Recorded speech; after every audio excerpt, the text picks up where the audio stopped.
Hello दोस्तों, मैं इंद्रप्रताप सिंह आप सभी का स्टडी विद कॉन्सेप्ट में हार्दिक स्वागत करते हैं। दोस्तों जैसा कि हम लोग क्लास 7 के एनसीईआरटी और चैप्टर नंबर 4 डिस्कस कर रहे हैं द मुगल एम्पायर। कौन? The Mughal empire.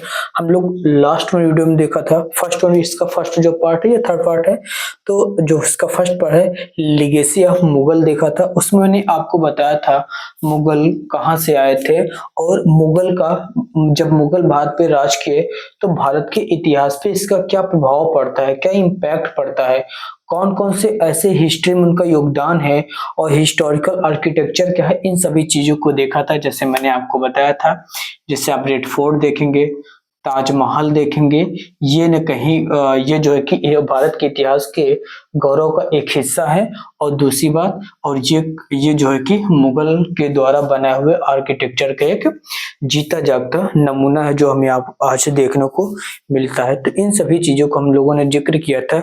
उसके बाद दोस्तों हमने मुगल मिलिट्री कैंपेन को देखा था। इसमें ने बाबर के बारे में जिक्र किया था, अहोम डायनेस्टी के बारे में जिक्र किया था, सिख के बारे में डिस्कस किया था। और इसके साथ साथ हमने ये भी आपको बताया था कि ये कौन कौन से ऐसे कारण थे जो दिल्ली सल्तनत वो नहीं कर पाए और मुगल एम्पायर वो करके मुगल जो है कि लंबे समय तक जो है कि भारत में क्या करता है, राज करता है। मैंने ये बताया था। और दूसरी बात, लास्ट वीडियो मैंने अकबर के बारे में डिस्कस किया था। अकबर कहाँ से आया था, ये जो है कि क्या इसको किसने इनवाइट किया था भारत में आक्रमण करने का, या इसके अंदर खुद की जागरूकता की चलो भारत पे आक्रमण को, वहां के खजाना को लूटूं, उसके बाद फिर मैं अपने वतन वापस ल जाऊं, इसके पीछे क्या कारण था, उसकी क्या महत्वाकांक्षा थी। इन सभी चीजों को हम लोगों ने लास्ट वन वीडियो में देखा था। दोस्तों अगर आपने फर्स्ट एंड सेकंड पार्ट को नहीं देखा है तो इस वीडियो को कंप्लीट करने के बाद उस वाले पार्ट को भी कंप्लीट कर लें। आज की जो हमारे क्लास का एजेंडा रहने वाला है, जो क्लास 7 की एनसीईआरटी में चैप्टर नंबर 4 में टेबल 1 दिया है, उसमें जो है कि सभी जो है कि रूल का नाम दिया है। उसमें जो है कि पहले आप देखेंगे तो खोलेंगे मिलेगा आपका बाबर के जो मिलिट्री कैंपेन, और उसके बाद फिर मिलिट्री कैंपेन, उसके बाद फिर आपको देखने को मिल हुमायूं के बारे में। उसके बाद फिर आपको अकबर के बारे में देखने को मिलेगा। अकबर के बाद दोस्तों फिर जहांगीर आ जाते हैं। जहांगीर के बाद देखेंगे आप शाहजहां आता है। शाहजहां के बाद दोस्तों आपके आ जाते हैं औरंगजेब आ जाता है। कौन आ जाता है? औरंगजेब आता है। इन सभी रूरल के बारे में दोस्तों हम लोग क्या करेंगे, देखने का प्रयास करेंगे। यानी आज हम लोग का पहला जो है कि हम लोग देखते हैं हुमायूं दोस्तों, जो कि भारत में जो है कि 2 समय में ये राज करता है। जैसे देखेंगे 1530 में जो है कि बाबर का डेथ हो जाता है। उसके बाद बाबर जो है कि अपना जो जितने भी साम्राज्य को जीता रहता है वो अपने सभी बेटों में बराबर हिस्सों में बांट देता है। यही जो है कि बाद में जो है कि हुमायूं के लिए एक बड़ा खतरा बन जाता है। इसका खुद का अपना अच्छा दिल्ली जो है किसके भाग मिलता है, इसका खुद का अपना भाई जिसका नाम था मिर्जा कामरान। क्या नाम था? मिर्जा कामरान। जो है कि ये इसके गले का फाद बन जाता है और ये जो है कि रिवोल्ट कर देता अपने भाई के खिलाफ। वो ही चाहता और उसकी महत्वाकांक्षा बढ़ती जा रही थी।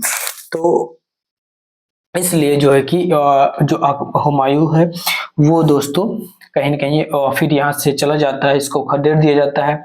हुमायूं ने 2 बैटल लड़ा था। उसका नाम था बैटल ऑफ चौसा और दूसरा था बैटल ऑफ कन्नौज। कौन कौन था? बैटल ऑफ चौसा और बैटल ऑफ कन्नौज।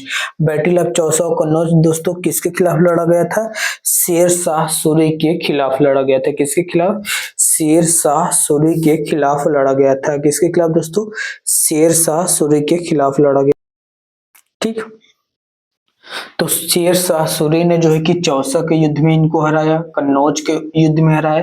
इसके बाद जो कि हुमायूं यहाँ से जो है कि अपने पुराने वतन वापस लौट जाता है। वहां से ईरान में जो है कि एक सफाविद डायनेस्टी हुआ करती थी। इस सफाविद डायनेस्टी का जो शासक था वो जो है कि हुमायूं की मदद करता है दिल्ली को कैप्चर करने में, ठीक है। तो वो फिर हुमायूं जो है कि 1556 में जो है कि दिल्ली को रिकैप्चर करता है और वहां से वहां पे आप देखेंगे कि बैटल हुआ था, बैटल जिसे हम सेकंड बैटल ऑफ पानीपत के नाम से जानते हैं। और आप जानते हैं दोस्तों, जब भी बैटल ऑफ पानीपत होता है, क्या जब भी बैटल ऑफ पानीपत होता है तो वो जो है कि कहीं न कहीं सत्ता परिवर्तन का कारण बनता है, सत्ता परिवर्तन हुआ होता है। जब ये बैटल बैटल ऑफ पानीपत आता है तो समझ जाइए किसी एक डायनेस्टी का अंत हो रहा है, किसी दूसरी डायनेस्टी का उद्गम हो रहा है। राजनीतिक स्वरूप बदल रहा है, इकोनॉमिक परिस्थितियां बदलेंगी, प्रशासनिक व्यवस्था भी बदलेगी। तो इन सभी चीजों पे जो कि हमें रुख देखने को मिल जाता है, ठीक है, यानी अलग चीजों में, ठीक है। अब हम लोग दोस्तों इसके आगे बढ़ते हैं। आई होप मैंने आपको बता दिया हुमायूं के बारे में इतना है, याद रखना है। अच्छा, हुमायूं को जो कि 1556 में एक बार दिल्ली की सभा को संबोधित करने जा रहा था, वहीं से जो है कि जैसे वो स्टेज पे चढ़ने का प्रयास करता है, वहां से सीढ़ियों से लड़खड़ा के गिर जाता है और वहीं जो है कि इसकी स्वास्थ्य बिगड़ जाती है और धीरे से और बाद में इसकी डेथ हो जाती है। हुमायूं की यहाँ से किस्सा समाप्त हो जाता है, यानी हिस्ट्री जो है कि इनका इतना ही रहता है। और दूसरी बात, एक बात और समझेंगे, हुमायूं के बारे में एक बात कहा जाता है कि हुमायूं मुगल एम्पायर का, मुगल साम्राज्य का एक ऐसा शासक था जो लड़खड़ाते हुए भारत में आया था और लड़खड़ाते हुए भारत से विदा भी हो जाता है दोस्तों। इस बात को हमेशा याद रखेंगे। किसके बारे में कहा जाता है, तो हुमायूं के बारे में कहा जाता है। हुमायूं ने 2 बैटल लिए थे, battle of Chausa, battle of Kannauj. किसके खिलाफ? शेर शाह सूरी। जैसे बैटल ऑफ कन्नौज होता है, फिर जो है कि दिल्ली पे जो है कि सूरी डायनेस्टी का स्थापना हो जाती है, यानी शेर शाह सूरी इसमें भारत का सुल्तान बनता है, यानी सुल्तान बनते हैं। और दोस्तों, मुगलों के, मैंने लास्ट वन वीडियो में बताया था, मुगलों का सबसे बड़ा जो है कि किससे डर हुआ करता था, तो दोस्तों इन्हें जो है कि अफगान से और इनके ही एक दूसरे मंगोल साथी थे जिनका नाम था उज्बेक। उज्बेक मंगोलों से इन्हें जो है कि हमेशा इन्वेजन का खतरा बना रहता था। तो दोस्तों अब हम लोग चलते हैं, देखते हैं हुमायूं के बाद हम लोग अकबर के देखते हैं। अकबर के शासन काल में क्या हमको सीखने को मिलता है, इसको हम लोग देखने का प्रयास करते हैं। दोस्तों अब हम लोग देखते हैं अकबर के बारे में। दोस्तों आप देखे होंगे, बाबर 12 वर्ष की आयु में मुगल का सुल्तान बनते हैं, यानी मुगल साम्राज्य का जो राजा बनता है, बादशाह बनते हैं। और अकबर जो है कि 13 वर्ष की आयु में जो है कि भारत उपमहाद्वीप का जो है कि एक इम्परर बनता है, यानी साम्राज्य को संभालते हैं।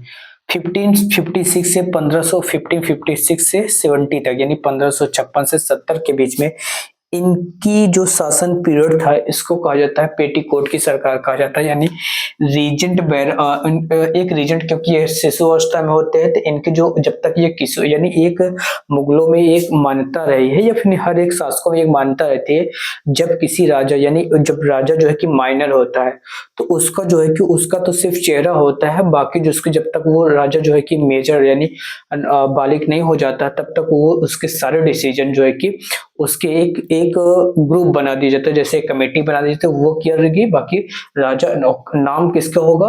अकबर का, यानी जो उस समय का साम्राज्य राजा हुआ करेगा उसका नाम होगा। यानी उस समय राजा घोषित कर दिया अकबर। इनके नाम से सारा काम कौन करता था? बैरम खान करता था, जो इनका पूरी मिलिट्री कैंपेन को यही जो है कि ऑर्गेनाइज करते थे, यही सारा काम करते थे, लेकिन नाम किसका होता था? अकबर का, ठीक है।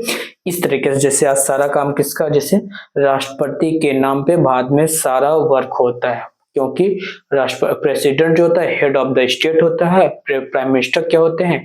हेड ऑफ द गवर्नमेंट होते हैं। तो इस प्रकार से समझिए, जो हेड ऑफ द आपका क्या बोलते हैं कि head of the state, head of the emperor कौन था? हेड कौन था? अकबर थे, लेकिन उनका जो सारा काम कौन करता था? उनके नाम से बैरम खान करते थे, ठीक है। यानी गवर्नमेंट उस समय इनके हाथ में थी, ठीक है, सरकार ये थे, ठीक है। अब देखते हैं कि इन्होंने कौन कौन से कैंपेन लॉन्च किए। पहले तो इस सूर्य ने कैप्चर किया था, इनको खदेड़ा यहाँ से। और अदर इनके साथ साथ जो अदर अफगान थे उनको भी खदेड़ा गया, मालवा पे कैप्चर कर किया गया, गोंडवाना रीजन पे भी अपना हक जमाया गया, वहां से रिसोर्सेस इकट्ठा करने के लिए उस रीजन को अपने कब्जे में लिए। और इसके साथ साथ और से मालवा हो गया, गोंडवाना हो गया और अदर किंगडम को दोस्तों इन्होंने जो है कि अपने कब्जे में लिया।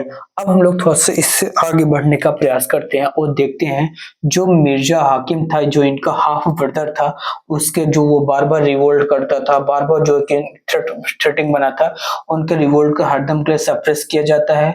और उज्बेको जो उनको उनकी एनर्जी फ्यूल का काम करता था, उज्बेको को भी हराया जाता है। यानी अब देखेंगे इस समय जो है कि अकबर उन रणनीतियों पे काम करते हैं जो उनके मतलब मुगल साम्राज्य को विस्तार करने में मतलब कि अवरोधक बन रहे थे।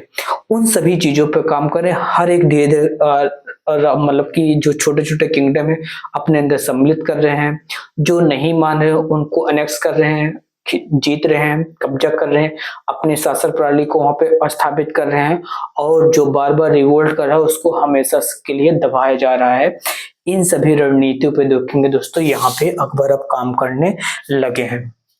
ठीक है, आप देखेंगे 5068 में सिसोदिया को जो है कि अपने कब्जे में लेते हैं, उनको नेक्स्ट करते हैं। सिसोदिया पे मैं ये कंप्लेन करते हैं, सिसोदिया राजपूत पे। 1569 रणथंभौर पे इन्होंने कब्जा कर लिया। और उसके बाद देखेंगे 1569 पर 7085 में क्या करते हैं, कंपेन कहाँ करते हैं, गुजरात में। गुजरात जो कि एक प्रॉस्परस रीजन हुआ करता था, कोस्टल एरिया से लगा हुआ करता था। वहां पे आप देखेंगे उसके कोस्टल रीजन, ज्योग्राफिकल रीजन ऐसा है कि वहां से खूब ज्यादा ट्रेड होने के चांसेस बहुत थे, यानी पैसे रिच रीजन था। तो वहां पे देखेंगे दूसरी बार बिहार को कैप्चर किया, उड़ीसा को कैप्चर कर रहे हैं, और अदर जो रीजन है जैसे आप देखेंगे उसके बाद फिर काबुल पे कब्जा कर रहे हैं, कश्मीर पे कब्जा कर रहे हैं, बरारवाल रीजन पे कब्जा कर रहे हैं, अहमदनगर पे। देखेंगे दोस्तों नॉर्थ इंडिया के जो ज्यादातर जो साम्राज्य यानी किंगडम हुआ करते थे, छोटे छोटे किंगडम हुआ करते थे, उन पे जो कि डायरेक्ट कंट्रोल कर रहे थे। साउथ इंडिया पे क्या करते थे, उनको अपने अधीन कर रहे थे। यानी आपको वर्ष में जो है कि अब कुछ ट्रेड एंड ट्रिब्यूट टैक्स के नाम पे, ट्रिब्यूट के नाम पे, गिफ्ट के नाम पे जो है कि आपको बादशाह को देना पड़ेगा, और जो है कि अपनी सारी शक्तियां उनके अधीन करना पड़ेगा। जो भी आपको काम करना होगा वो एम्परर के नाम पे ही करना होगा, आपको ऐसा कोई कंपेन नहीं करना होगा जो है कि मुगल साम्राज्य के एम्पायर को थ्रेटनिंग करता होगा। यानी इन सभी रणनीति पे दोस्तों अकबर काम कर रहे थे।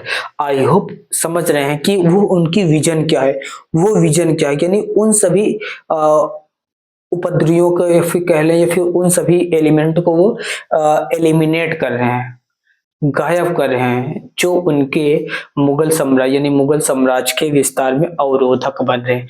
और दोस्तों इसके बाद और समझेंगे, अब देखेंगे 1585 यानी 1570 85 तक देखेंगे मुगल अकबर जो है कि अपने सारे जो है कि आसपास में जितने भी ऐसे किंगडम थे जो इनके विरुद्ध थे या भी इनके विरुद्ध थे या इनके सपोर्ट में नहीं थे, या किसी तरीके से इनको लगता था ये राज्य ये राजा ये जो है कि हमारे थ्रेट का कारण बनता है, तो उनको जो है कि या तो पहले उनको अपने डिप्लोमेटिक माइंड से, रणनीति से, और दोस्तों रणनीति से उनको जो है कि अपने कब्जे में कर लेते। दूसरी बात आप देखेंगे जब राजपूतों की बारी आती है तो यहाँ पे सारे राजपूतों को दमन नहीं, किसी को हराया, किसी को मतलब कि वहां पे शादी वैवाहिक संबंध यानी राजपूतों को लड़कियों से शादी करना, या और जब जब राजपूतों को अपने अंदर मिला लेते थे, उनको हाई मनसबदार पे पोस्ट पे रख लेना, इनवाइट कर लेना, आप हमारे साम्राज्य में आइए, आपको बड़ी पोस्ट दी जाएगी, आपको पूरे